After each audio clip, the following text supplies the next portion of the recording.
Okay, ang topic naman natin ngayon ay ang synthetic division. Okay? Ito yung ating polynomial na kung saan i-divide natin sa ating another polynomial.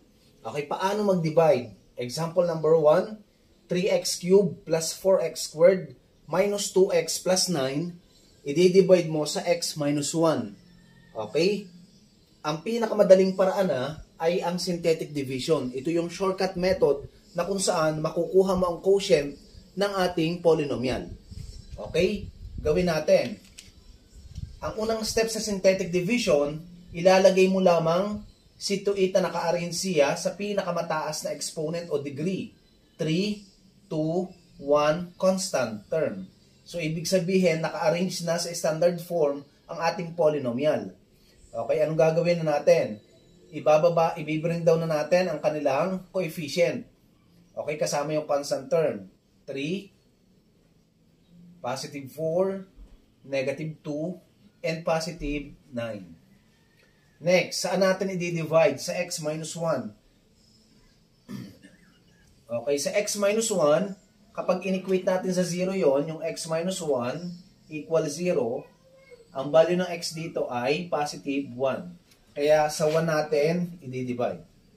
Okay, next, bring down 3.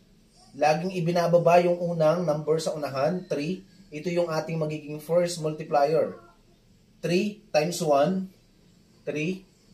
Then, ipe-perform mo lamang, lagi mo siyang i-add ang ating numbers. 4 plus 3, yung kanyang naka-vertical align. 4 plus 3, parehas positive, kaya siya ay positive 7. Next, 7 times 1, 7. I-add mo uli yung dalawang yon, negative 2 plus 7. Okay, so ibig sabihin magkaiba ng sign. Ito yung positive. Okay? So subtrakin natin, 7 minus 2 is 5. Alin ang mas malaking sign? Negative o positive? Mas malaking number yung positive, kaya positive 5. 5 times 1 is 5. Parehas positive, 9 plus 5 is 14.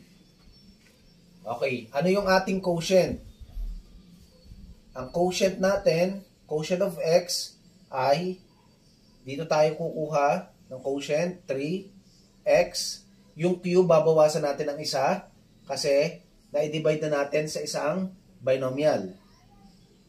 3x squared plus, ito naman, 7x plus 5. Okay. Since nakarating na tayo sa constant term, yung natitira pang number sa kanan, yun na yung tinatawag nating remainder. R of x equals 14. Pag sinabing R of x, ito yung remainder natin. Okay? Ito yung ating quotient. Okay, another example, synthetic division pa rin tayo.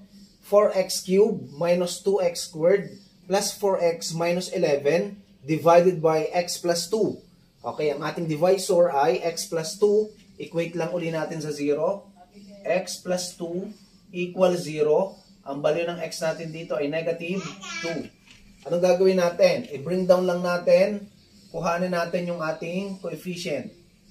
4, negative 2, positive 4, negative 11.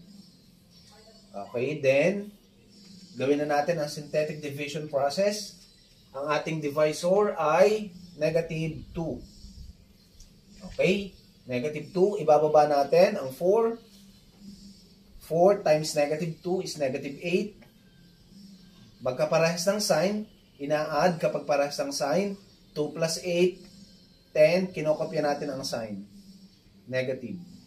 Next, negative 10 times negative 2 is positive 20. 4 plus 20 is 24. 24 times negative 2 is negative 48. Parehas uli ng sign, i-add natin to, negative 59. Okay, tingnan uli natin. Ang quotient of x natin, yung quotient ay 4x, kasi x yung variable. 4x, bawasan natin ang isa yon, 4x squared. Ito naman ay minus 10x plus 24. Okay, since nakarating na tayo sa constant, Yung natitira, ito na yung ating remainder. R of x equals negative 59. Okay, ganyan lamang ang pagsusolve ng ating synthetic division.